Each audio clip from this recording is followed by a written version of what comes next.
City Living is one of a number of subsidiaries.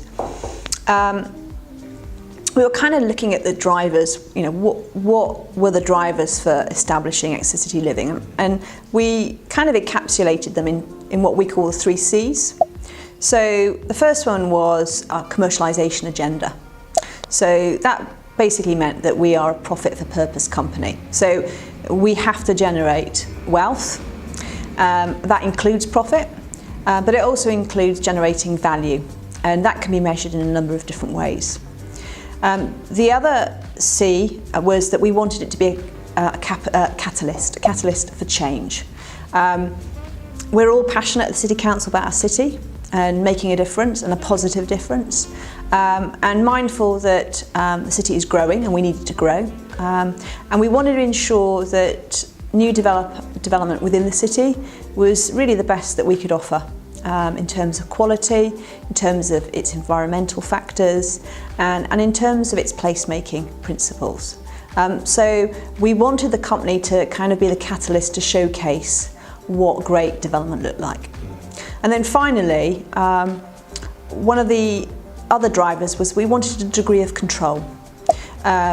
We were growing more and more frustrated that many of the opportunities for development in the city were being taken up by student providers. Now, that is a very important component of the city, but it means that most of the new build within the city centre over the last 10 years principally has been for student accommodation. And we know that there's lots of families, graduates, young couples, old couples, downsizers that actually would like to move into the city. So we wanted to play our role in shaping the kind of housing offer in the city centre. So we were an earlier pioneer. We've been able to establish some UK firsts in Exeter. Firstly, we built the first multi-residential development back in 2010 at Knight's Place.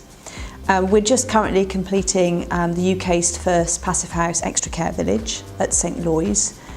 And of course our new leisure centre is a UK first as well. That's kind of put us in quite a limelight, and I guess one of the nice consequences of my role at the council has been that we've attracted a lot of interest from other public sector developers as well as private sector developers. And something that I'm quite passionate about is really sharing our experience and our lessons learnt. So a lot of what we do at the moment, and that kind of will fall within another of the subsidiaries of the Exeter City Group, is to provide kind of consultancy and development agency services to other developers. I first started building to the standard 12 years ago, and at that time it was a very unfamiliar standard in the UK. Well, at that time it was to really eradicate fuel poverty, and unfortunately in the UK our building regulation standards are kind of the minimum building standards that we're expected to build to.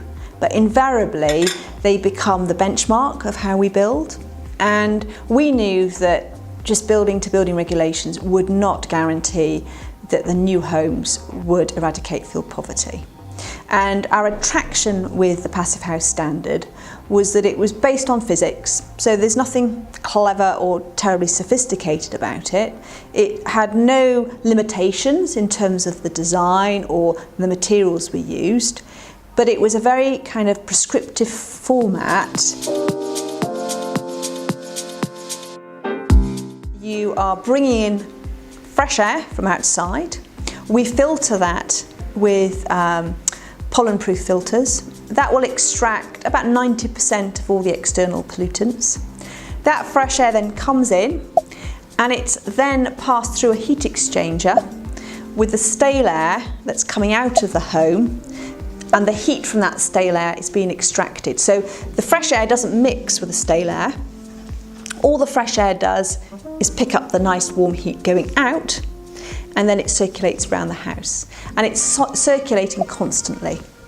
So you're creating a very warm, comfortable, fresh living space.